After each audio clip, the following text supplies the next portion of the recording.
Thank you for inviting me up here. Very nice. I would like to say that I'm from France Nature Environnement. Pronounce it much better than me. But I did talk beforehand with Thibaut Turchet, who's from Zero Waste France, because we work together on quite a lot of policy issues. France Nature Environnement collects together the local environmental nature protection, everything, organisations. So they're the local ones are going to county ones, the county ones going to regional ones, the regional ones going to national ones. It's a terribly heavy structure, but so we're representing. Oh yes, it's ready. Oh yes. No, wrong one. One on the right. Right. Yes. Coming. It's not coming. Try and press once more, see if it comes up. That's just to show that we're all over France.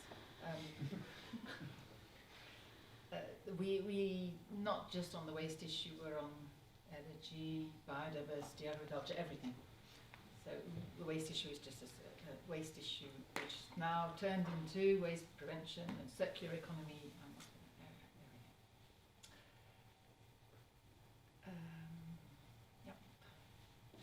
everything. So just to say, it's the EEB who is again the federation of all the national federations over Europe. And they invited us. Well, it's through them that we were invited. Now, in France, I was thinking about how we've got where we've got to. It's lasted for a very long time. There's a lot of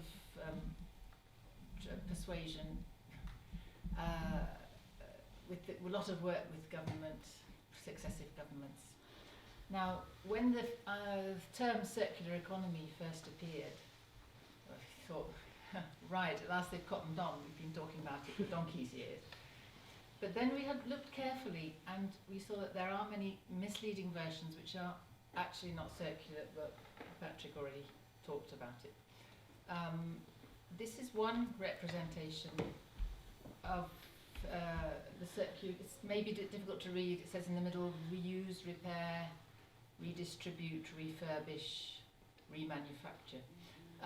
So the idea is that you keep things towards the inside of the circle, and as they get further out, they are less circular, and then the purple bit they just get lost. Because we had to keep fighting this corner, because lots of people were saying, yes, we incinerate the waste and we make energy, and that's the circular economy. And we had to keep saying, no, it's not. This is what the EB likes to say about the circular economy. It's not just about recycling, as was pointed out. There's a lot of loss in recycling. It's not sufficient to recycle. So here's some filters for the principles. Should be slow, that's slowing down the cycles. Small, no superfluous waste. Local, territorial hierarchy. Clean, no toxic substances. Sustainable feedstocks and perpetual. Right, so that's the introduction. French environmental legislation.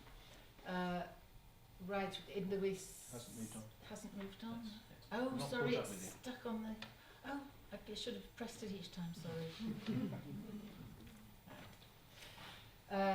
French environmental legislation, that's what it is.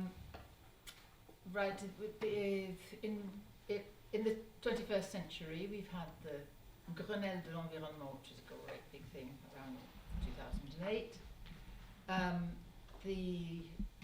The economy, the circular economy and energy law in about 2014, and at present going through the different houses and the commissions and being amended is the circular economy bill, which may be finalised this month.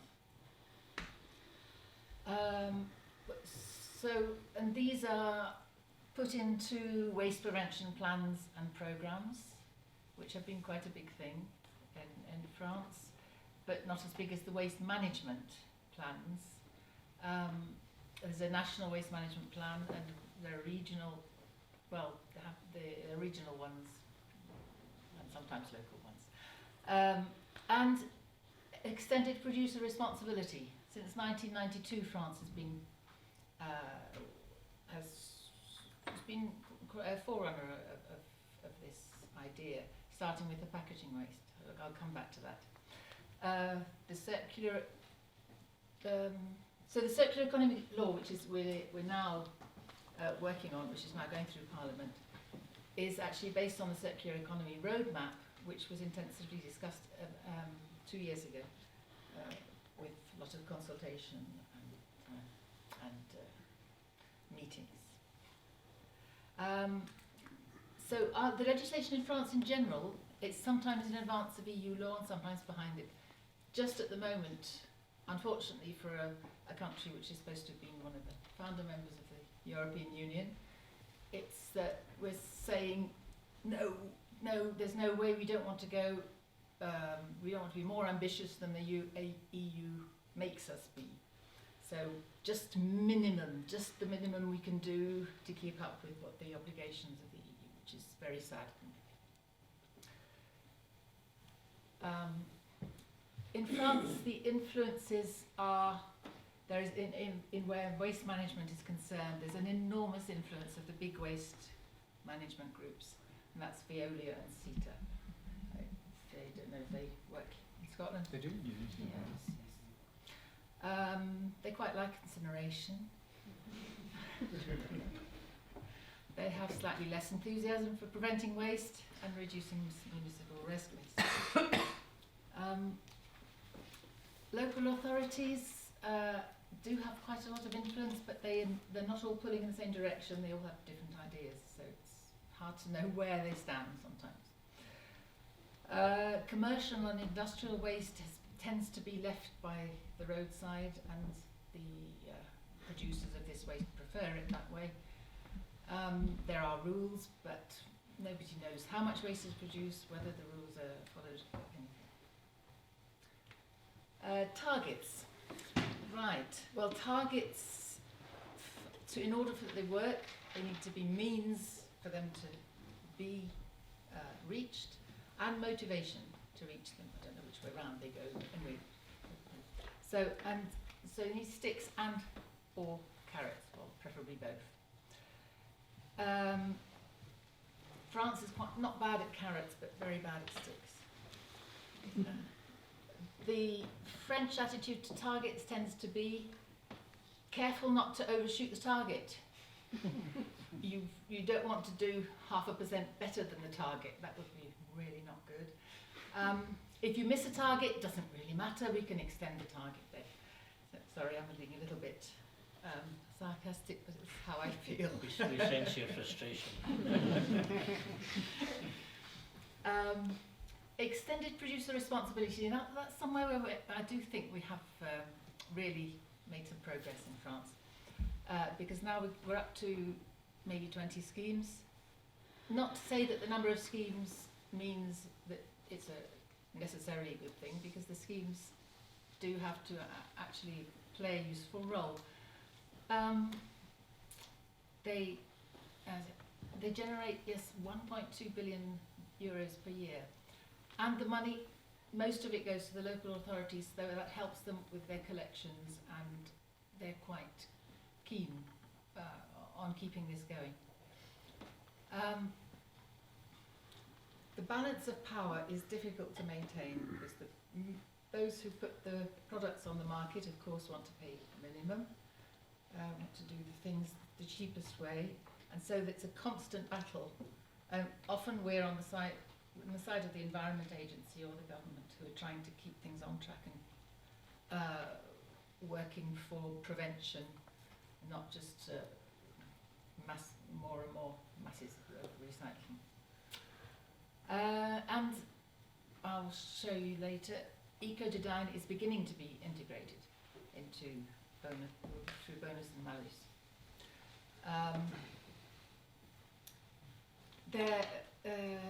Yes, what to say? Oh, yes, at the beginning it was the packaging scheme, but there were some voluntary schemes which worked very well.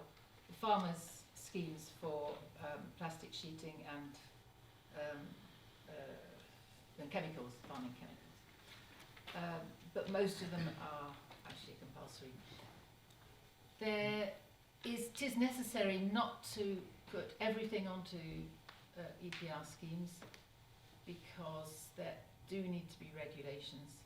There are minima that need to be blind.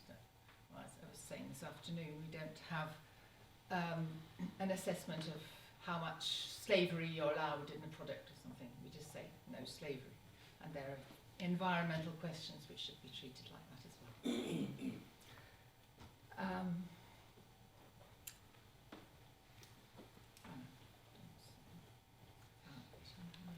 Okay, right, in the new circular economy bill, we've got really some quite good things coming. There's a ban on single-use crockery and cutlery when you eat in the food place. Coming up, 2023. There's restrictions on plastic bottles for water and obligations to have drinking fountains in public buildings. I'm really excited about this. Been going on about it for ages. The end of plastic films wrapping fruit and veg for next year. Because the Environment Agency, the ADEM, did quite a long study into the plastic wrapping food and vegetable, which had to be home compostable. They did studies with some home composting professionals and found, community composting actually, and found that they weren't so compostable as they were supposed to be. And now they have produced an opinion saying, actually, we think we should just use a lot less plastic bags of any kind. So that the exemptions to the biodegradable plastics are going out, which we are very pleased about. Not that biodegradable plastics, they do have their role in certain places, but not just to replace all the uses that we have been using plastic for. There are articles on labelling, for instance, labelling the repairability of objects, electronics, particularly spare part availability. And there are some more substantial sanctions and fines, so we're getting on with the sticks. And there's also more focus on eco-design, and the bonus and malus, use that in English. It speaks to you. Mm-hmm.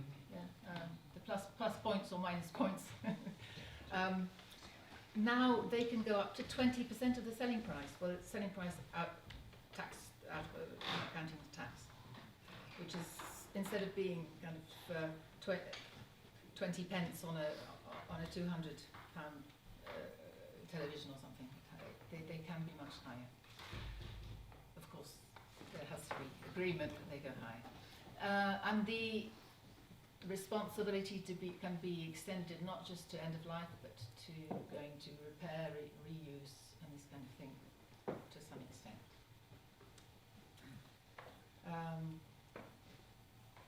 And what we didn't get, more ambitious green procurement obligations. Somebody talked about that. Banning single-use plastics in public services. Stronger restrictions on advertising. More substantial support of the repair and reuse sector. No building incinerators until all other measures are in place. We didn't get that. Some more ambitious and realistic targets. So that 2040 for the plastics, the single-use plastics target seems a rather long way ahead for us. A deposit scheme for refill. The government keeps going about deposit scheme for recycling, which in some cases is useful, in some cases not. But for refill, we really would like that to work. An action on toxic components, that's always missing. Product passport, reduction and traceability. But we did get actually, we already had a limit on the amount of waste that can be landfilled or incinerated.